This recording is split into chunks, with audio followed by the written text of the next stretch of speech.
আমরা আজকে এখানে সমবেত হয়েছি। আমরা আমাদের প্রধান একটাই উদ্দেশ্য, সেটা হচ্ছে মানুষকে সচেতন করা।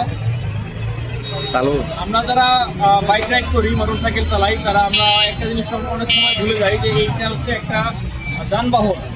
এই বাহনটা তৈরি করা হয়েছে এক স্থান থেকে অন্য স্থানে যাওয়ার জন্য। এই বাহনটা দিয়ে আমরা অনেক সময় দেখি স্পিড শো করে, এরপর হচ্ছে আবার রোড শো করে, অনেকে অনেকভাবে গাড়ি চালানোর চেষ্টা করে।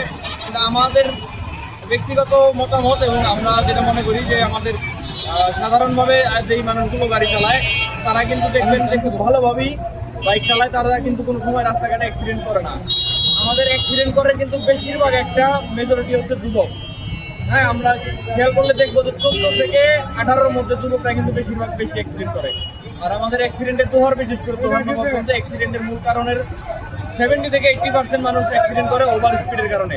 আর গতির নিয়ন্ত্রণ না রাখতে পেরে তারা হচ্ছে অ্যাক্সিডেন্ট করে ফেলে। কাজে আমাদের এখানে বুঝতে হবে আমাদের আগে বাইক চালানোর জন্য যথেষ্ট প্রশিক্ষণ আমাদেরকে আছে কিনা, বাইক সম্পর্কে আমাদের যথেষ্ট জ্ঞান আমাদের আছে কিনা, যেই বাইকটা এই যন্ত্রটা চালানোর জন্য আমাদের যদি সঠিক প্রশিক্ষণ আমাদের থাকে তাহলে কিন্তু যে কোনো জায়গায় যে কোনোভাবে বাইক চালানো সম্ভব। কারণ আমরা বেশিরভাগই দেখেছি এর আগে আমাদের সচেতনতা করেছে হেলমেটের যে বিষয়টা।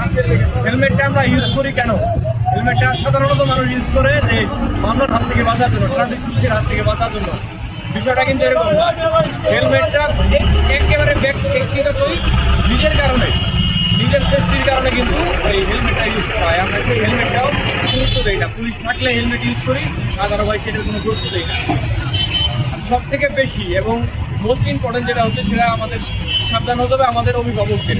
কারণ আমাদের যে অভিভাবকরা তারা আমাদের দোহার উপজেলা অনেকে জানেন যে প্রবাসী দূষিত গ্রাম, এখানে বেশিরভাগ মানুষ প্রবাসী থাকে।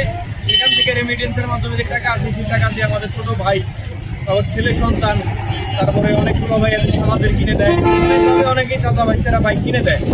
এই অভিভাবকদের প্রতি আমাদের আহ্বান থাকবে যে তারা যেন তাদের সন্তানদেরকে, তাদের ভাইদেরকে বাইক দেওয়ার আগে আরও দুইবার ভাবেন আপনার ছেলে উপযুক্ত বয়স হয়েছে কিনা, আপনার ছেলে যথেষ্ট প্রশিক্ষণ আছেন কিনা।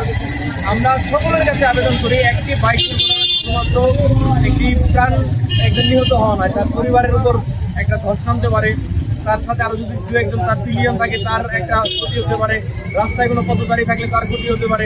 আমরা সার্বিক দিকটা চিন্তা ভাবনা করবো। শুধুমাত্র যে মোটরসাইকেল আরোহী দুর্ঘটনায় আহত হচ্ছে বা নিহত হচ্ছে বিষয়টা কিন্তু এরকম নয়। তার সাথে কিন্তু আমরা গত কয়েকদিন আগে দোহারে দেখেছি এক ভ্যান চালক নিহত হয়েছেন এই বাইক অ্যাক্সিডেন্টের জন্য। তাহলে বাইক অ্যাক্সিডেন্ট করে বাইকারের কিন্তু কিছু হয়নি, ওই ভ্যান চালক নিহত হয়েছে। সুতরাং আমাদেরকে সচেতন হতে হবে এবং আমাদের আশেপাশের মানুষদেরকেও দেখতে হবে যে আমার নিজের কারণে অন্য শহর কারো ক্ষতি হচ্ছে কিনা। আমি বাইক চালাচ্ছি 80 স্পিডে 90 স্পিডে চালাইতেই পারি, আমার মরণ আমি দেখে আসছি ফাইন, কিন্তু আমার জন্য অন্য কোনো ব্যক্তি অসুবিধায় পড়ছে কিনা, তার কোনো ক্ষতি হচ্ছে কিনা, সেই জিনিসটা আমাদের মাথায় রাখতে হবে।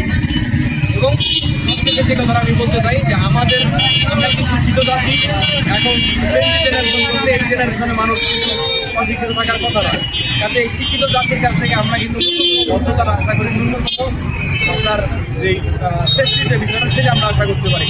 এই জেনারেশনের প্রতি আমাদের আহ্বান থাকবে যে আপনারা সতর্ক হয়ে, সচেতন হয়ে তারপরে রাস্তায় নামুন। বাইক নিয়ে হোক, গাড়ি নিয়ে হোক, অটো হতে পারে, সিএনজি হইতে পারে, রিক্সা হইতে পারে, সাইকেল হইতে পারে, যে কোনো বাহন হইতে পারে। আমরা যে কোনো বাহনই সচেতনার সাথে চালানোর চেষ্টা করব।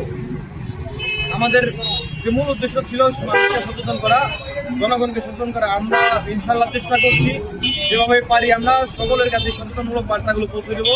আপনারা আমাদের পাশে থাকবেন, আমাদের সাথে থাকবেন। আমরা চেষ্টা করব আপনাদেরকে সাথে নিয়ে আমাদের এই দোহার থানা, নওগাঁ থানা, দুই উপজেলাকেই আমরা পরিবর্তন করতে পারবো ইনশাআল্লাহ।